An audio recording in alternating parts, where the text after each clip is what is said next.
бұл біздің ғылыми жолымыз. Көріп тұрған нәрсе бұл біздің Тараз қаласы. Бұл жерде Тараз қаласының үлкен марты және Таразға кірер жердегі аркасы және Тараздағы ең үлкен сағатымыз. Біздің Тараз қаласында осындай космонавт заводы орналасқан. Ол жерде улы газдар бөлінеді. Соның алдын алу үшін біз осындай ауа тазартқыш роботтар жасадық. Бұл ауа тазартқыш робот өзіне шығатын ауаларды өзіне сіңіреді де таза ауаны сыртқа шығарып отырады. Бұл роботты біз Lego Mindstorm жинағынан жасадық және бұл жерде бізде үлкен мотор, орта мотор және қосалқы бөлшектер. Бұл бізде фильтр ол бізде лас ауаны өзіне жинайды да таза ауаны сыртқа шығарып отырады.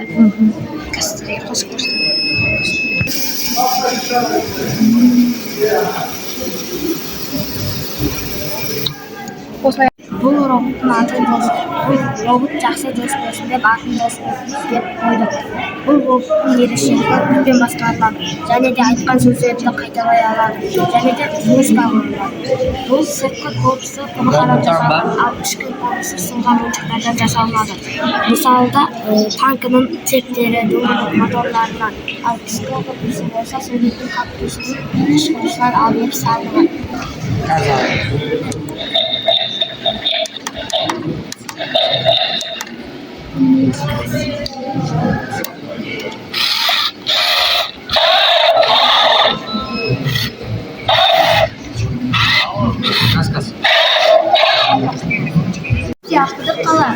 Ақылды қаланың басты мақсаты адамдардың өмір сапасын арттыру, энергияны үнемдеу, қаладағы қауіпсіздікті бақылау, экологиялық таза орта сақтауға көмектеседі.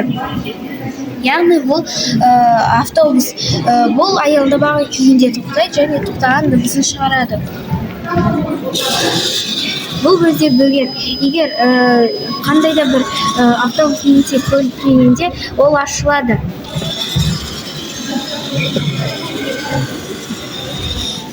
Яғни бұл қаладағы қауіпсіздікті бақылайды. Бұл бізде ақылды әкімшілік. Бұл осы ақылды қаладағы тұрғын үй кешен тұрғындарына ыңғайлы және ұнайды деп ойлаймыз. Номер 44 школы гимназии. Тема моего проекта — разработка системы платформы на Arduino. Цель нашей системы является автоматизировать полив растений 24/7 без участия человека. Она работает на основе датчиков, плата Arduino и моторчика. Датчик влажности почвы передает сигнал плату Arduino, который включает мотор. Когда почва сухая, она включается автоматически, а когда на 80% влажная, она выключается. Такой же проект мы установили в саду в школе. У нас все сработало. Заменили маленький мотор на более крупный и установили. Могу показывать на слайде.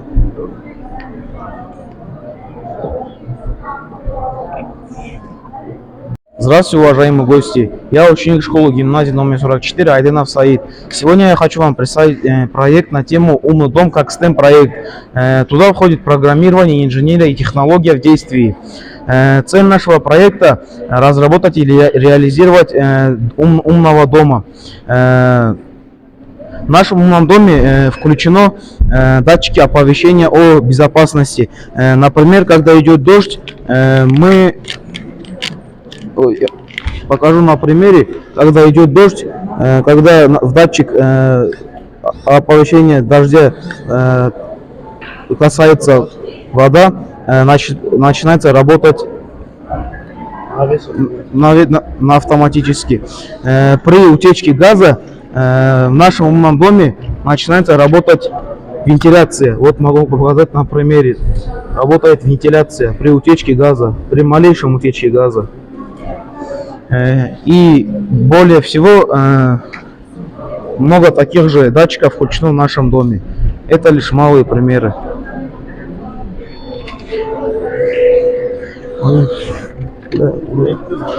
О, Яндекс Вичкова, Happy Yamba.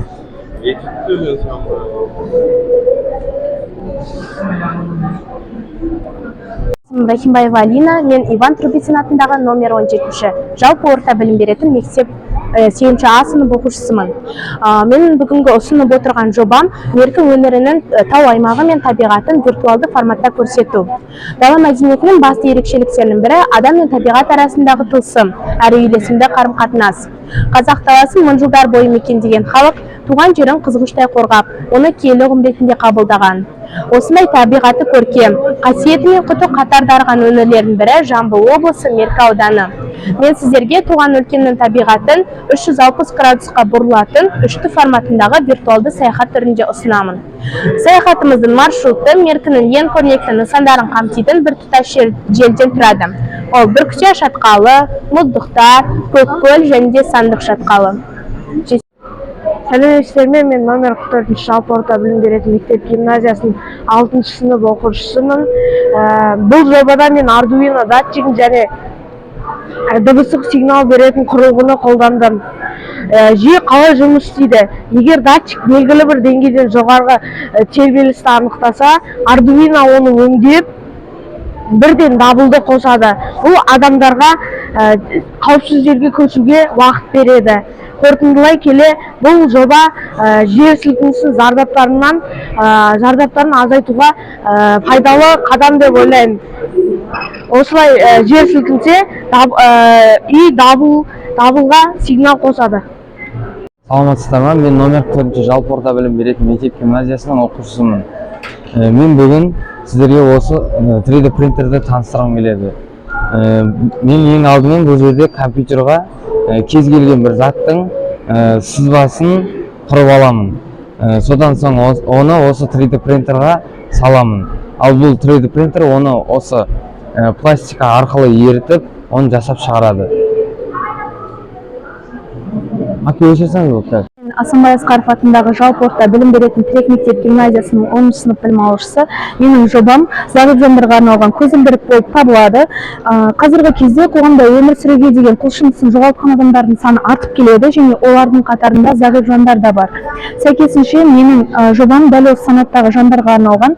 STEM үйірмесі аясында жасалған бұл көзілдірікке шоу жасайтын болсам, бұл көзілдірік Arduino платформасы негізінде жасалған және ол мультидинамикке негізделген. Мына жақта қуат көзі арқылы осы құрылғымыз іске қосылады және көзілдірігімізде ультра дыбыстық датчик бар. Ол ара қашықтықты анықтайды. Сәйкесінше зағип жандар өзінің алдындағы тұрған кедергіні есту арқылы біле алады. Және 3D принтерін таныстыра өтсем, 3D принтер ол компьютердегі 3D моделін нақты затқа айналдыратын принтер, ол пластик арқылы жасалынады. Сәйкесінше біз бұл жақтан көріп отырмыз, балаларға арналған ойыншықтар, гүлдер немесе ақыл ойымызды дамытатын осындай шахмат фигураларында жасауға болады.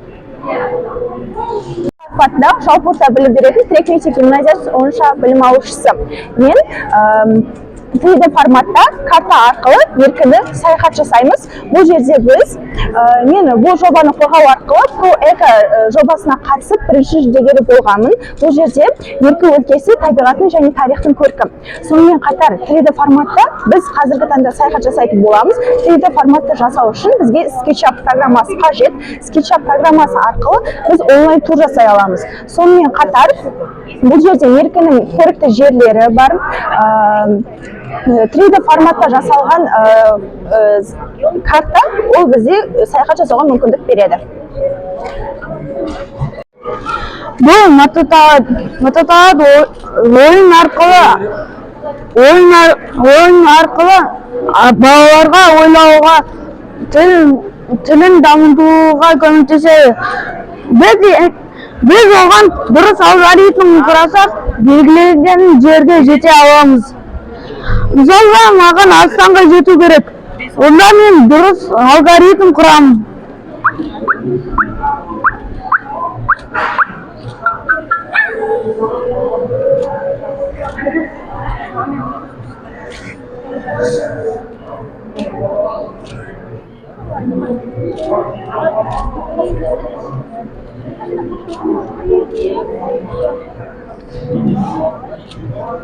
арналған экрансыз интеллектуалды робототехника кешені. Ол ойын түрінде логика, алгоритмге бағдарламалау негіздерін үйретеді.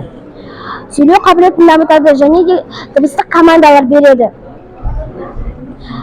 мадаталардың мүмкіндіктері.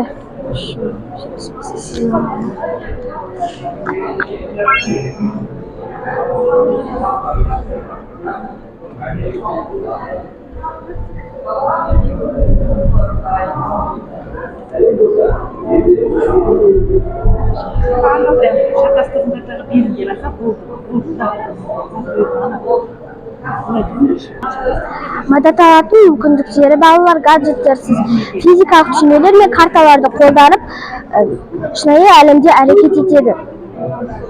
Сәлеметсіз бе? Біз Асанбай Асқаров атындағы жалпы орта білім беретін Тірек мектеп гимназиясының оқушыларымыз.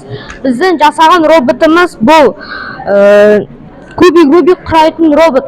Бұл кубик Рубик құрайтын робот любой бір кубик Рубикті шашып берсек, бұл бізге өзі механизм арқылы құрап бере алады.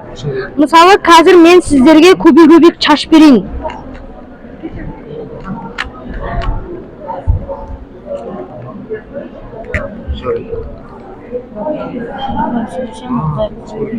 Бұны бұлай қою керек. Енді бұл түс, осы түс датчигі арқылы кубик Рубиктің түсін анықтай алады. Ал мынау механика арқылы бұл кубик Рубикті аударып орындарын ауыстырады. Мынау ультразвуковой датчик. Бұл кубик Рубик бар ма, жоқ па екенін анықтайды. Анақта астындағы мотор. Бұл мотор анақта астыңғы формасын ауыстырады кубик Рубик құрау үшін. Жобамыз L-Med-Center жобасы. Бұл жоба болашақтың медицинасы. Ең бірінші айтатын болсам, Smart Parking, тұрақ жүйесі.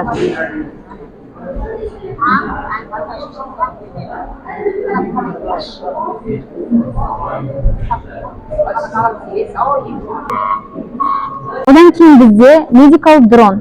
Медициналық бұл дрон қалай жүзеге асады? Жедел-жәрдем көлігі болған оқиға жеріне жеткенше алғашқы көмек қолын осы дрон арқылы біз жеткізе аламыз. Адам өмірін құтқаруға арналған технология. Жол апаты немесе шұғыл жағдайлар болған кезде алғашқы көмек қолын соза алады.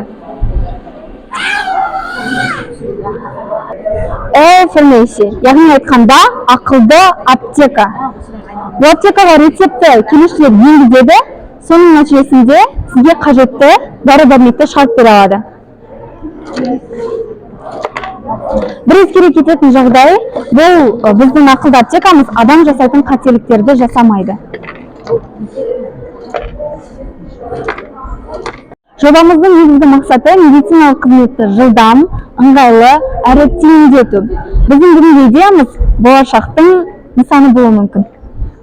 Біздің жоба Меркі аспан жолы жобасы. Бұл жоба Меркі тауларында орналасқан табиғи ландшафтты сақтай отырып, заманауи технологияға нысандалған заманауи демалыс кешені болып табылады. Бұл жоба Меркі өңірінің табиғи сұлулығын тиімді пайдаланып, туристерге таза ауа, қолайлы демалыс сыйлайды. Біздің жобаның ерекшеліктері канат жолдары, канатный дорога, аттракциондар, эко-үйлердің тиімділігі ақылды үйлер. Ақылды үйлер суды, жылуды, жарықты өздері реттеп, энергияны үнемдеуге мүмкіндік береді.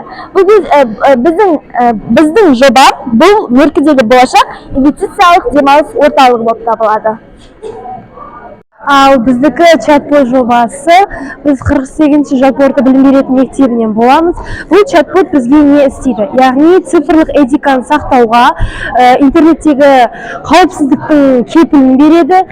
Бұл чатботта біз 15 сұрақ қамтылған, бұл 15 сұрақтың ішінде осы қауіпсіздікке байланысты сұрақтар енгізілген. Бұл сұрақтарды енгізу арқылы адам тек қана дұрыс жауаптарды ғана емес, сонымен қатар осы әлеуметтік желідегі этиканы біліп, өзінің білімін кеңейтеді. Цифрлық мәдениет жауапкершіліктен басталады, және де біздің чат-ботымыз әр адамды осы жауапкершілікке үйретеді. Ең қызығы бұл чат-бот ешқандай қаржыны қажет еткен жоқ. Яғни бұл чат-ботты құрау үшін маған тек қана жақсы промптпен Google AI Studio арқылы мен жасаған болатын бұл чат-ботта. В реальное время много людей болеют и рождены с ограниченной возможностью здоровья, например, группа людей-колясочники. Робот специально создан для них. Робот – ступенеход. Зачастую в госучреждениях пандусы стоят только снаружи, но внутри задается вопрос, как подняться людям на второй этаж и выше, если здание не оборудовано лифтом. Робот представлен, робот как раз помогает людям подниматься на вторые этажи, третьи и так далее по лестнице. Вот показываю.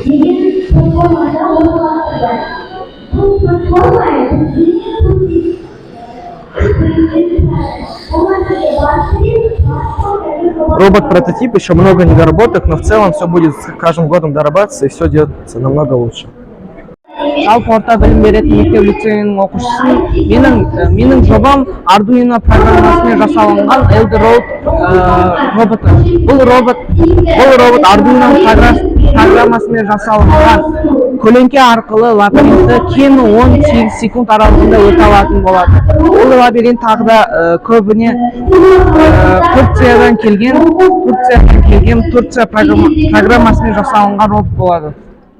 Сегодня я хочу представить вашему вниманию свой проект по направлению природы родного края. У меня есть подготовленная видеопрезентация, а сейчас я хочу ознакомить вас с виртуальной картой нашего прекрасного Мерке. Где вы хотели оказаться? В нашем маршруте Исакский курган, Мгзале Бутпай, Тас, Антори, Мерке, Радон, пещеры в ущелье Синку, региональный государственный природный парк Мерке. Предлагаю отправиться к пещере, расположенной в ущелье Синку.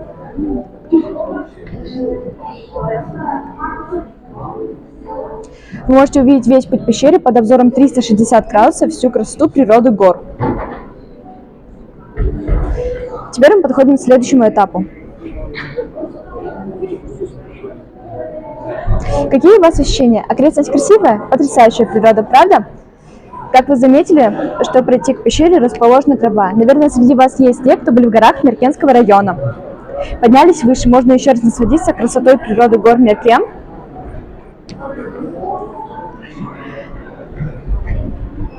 На пути к пещере растет дерево, на ветвях которого привязаны ленточки, очевидно, с пожеланиями вернуться туда снова.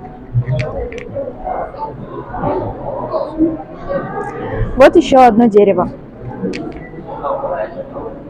Вот мы и дошли до пещеры. Вы можете увидеть все окрестности пещеры, всю красоту природы гор. Смотрите, какой здесь потрясающий вид. Все. Наш проект «Умная теплица». Умная теплица – это автоматизированная система, которая самостоятельно формирует благоприятные условия для роста растений. Мы сюда внедрили датчик для влажности почвы, датчик для влажности воздуха в теплице, датчик для температуры в теплице и датчик освещения. Также здесь есть датчик противоугарности. Когда почва становится слишком сухой, датчик автоматически запускает насос, и насос качает воду через этот шланг, и она питает почву до того момента, когда она не станет достаточно влажной. Также здесь есть датчик для влажности воздуха. Он регулирует влажность воздуха. Датчик для освещения, когда на улице становится слишком темно или пасмурно, он включает искусственный свет, что помогает растениям расти. И также здесь есть противоугарный газ. Когда сюда попадает газ, он включает систему сигнализации. Это все показывает на вот таком дисплее. Здесь показывает температуру, влажность почвы и все остальное. Робот-манипулятор жүйесімен таныстырамын. Робот-манипулятор Arduino жүйесімен қосылып жасалады. Arduino оны вафлиға команда беріп, вафли наяққа сигнал береді да, қозғалыс жүйелері қимыл жасайды. Робот-манипулятор бізге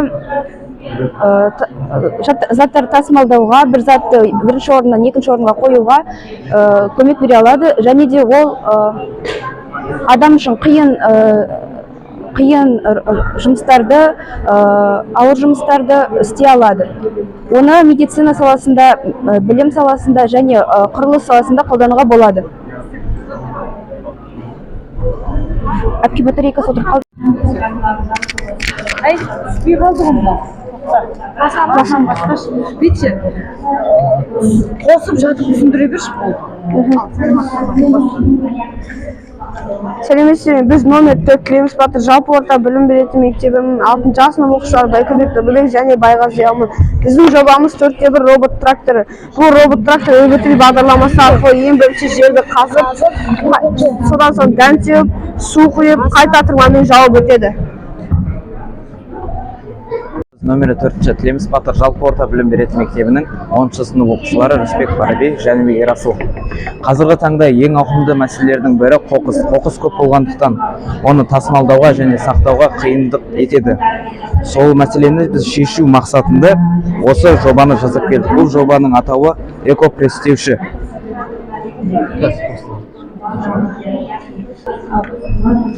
Ең алдымен арнайы жолмен барып престеленеді. Қайтансыз.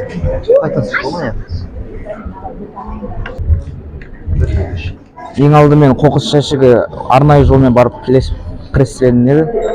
Престелгеннен кейін ол тасымалдаушы көлікке апарып салынады.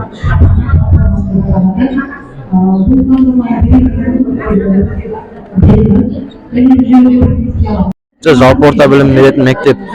Бұл жоба Агротех фарм жобасы. Бұл жоба адам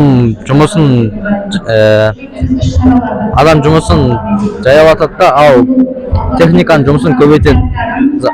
Осының арқасында адамдар жай аз жұмыс істейді да, ал техникалар көбірек жұмыс істейді. Мысалы, міне газ шығаратын биогаз.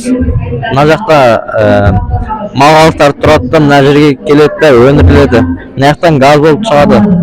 Егер мына генераторды қоссақ, бүкіл ферма жұмыс істейтін болады. Мына жерде малға жем беретін құрылғы.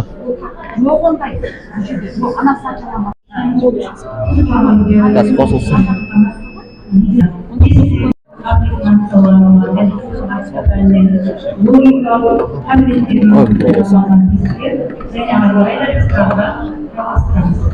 Амансыздар ма, құрметті қонақтар. Бүгінгі көрмеде мен Ақтөс Қосымов атындағы номер 18-ші жалпы орта білім беретін мектебінің жобасын ұсынуым келіп тұр. Бізде бұл жоба ерекше білім беру қажеттілігі бар балаларға арналған орталықты көрсетуде. Бұл орталығымыздың аты Impact Center. Ол әсер ету және өзгерістер орталығы.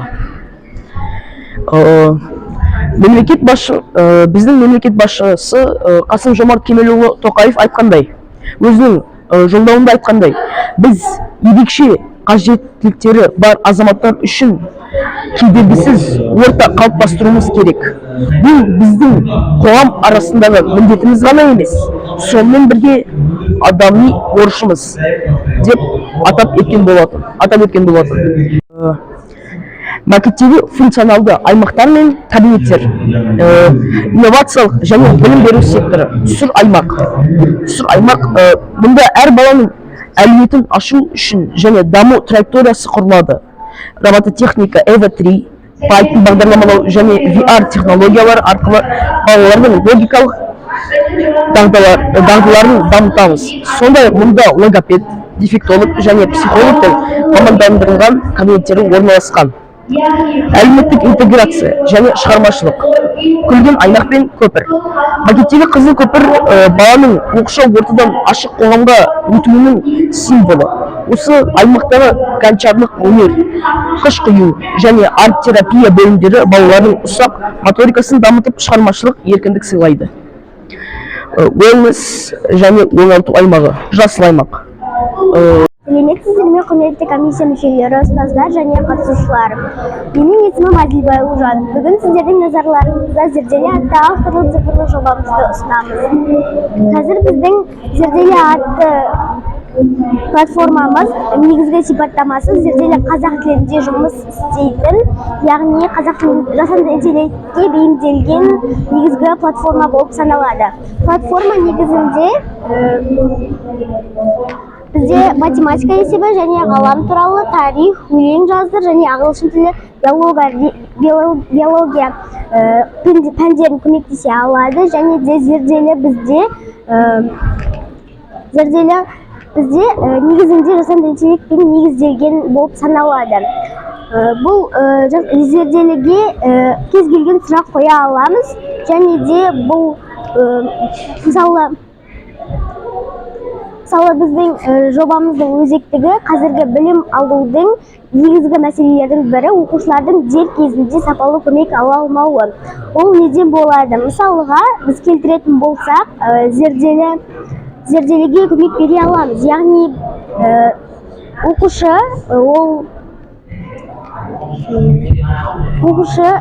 оқушыға бір кез келген уақытта бір сұрақ тап болуы мүмкін, бірақ мұғалімнің білімі жеткіліксіз болуы мүмкін. Яғни интернеттегі ақпараттар жеткіліксіз және де басқаша, немесе ол жалған болуы мүмкін. Интернеттегі ақпараттардың бәрі ақиқат бола бермейді, себебі олардың кейбіреулері жалған болады. Осыған келе отырып, біздің осы негізгі тақырыбымыз оқушыларға арналған негізгі құрал болып саналады. Ол бізде Біздің мультстоға қош келдіңіздер. Біз бұл мультстоға арқылы кез келген персонажды алып, оған кішігірім болса да анимация мультфильм жасай аламыз. Мысалы, кез келген персонаж мысалы қоянды алып, оны қойып, содан кейін компьютермен түсіріп, қайта өзгертіп істей берсек, кішігірім мультфильм шығады. Шыққанын көрсетейін сразу. Давай, аға шыққанын көрсет. Кадрлардың бәрін қосқанда осы кішігірім анимация шығады. Және де микрофонмен дауыс айтып қосуға болады.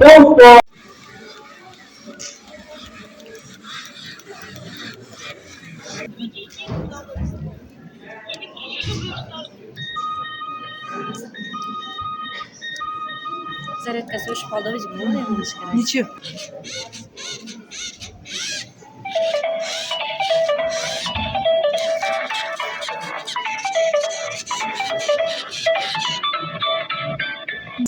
Негізі қозғалады.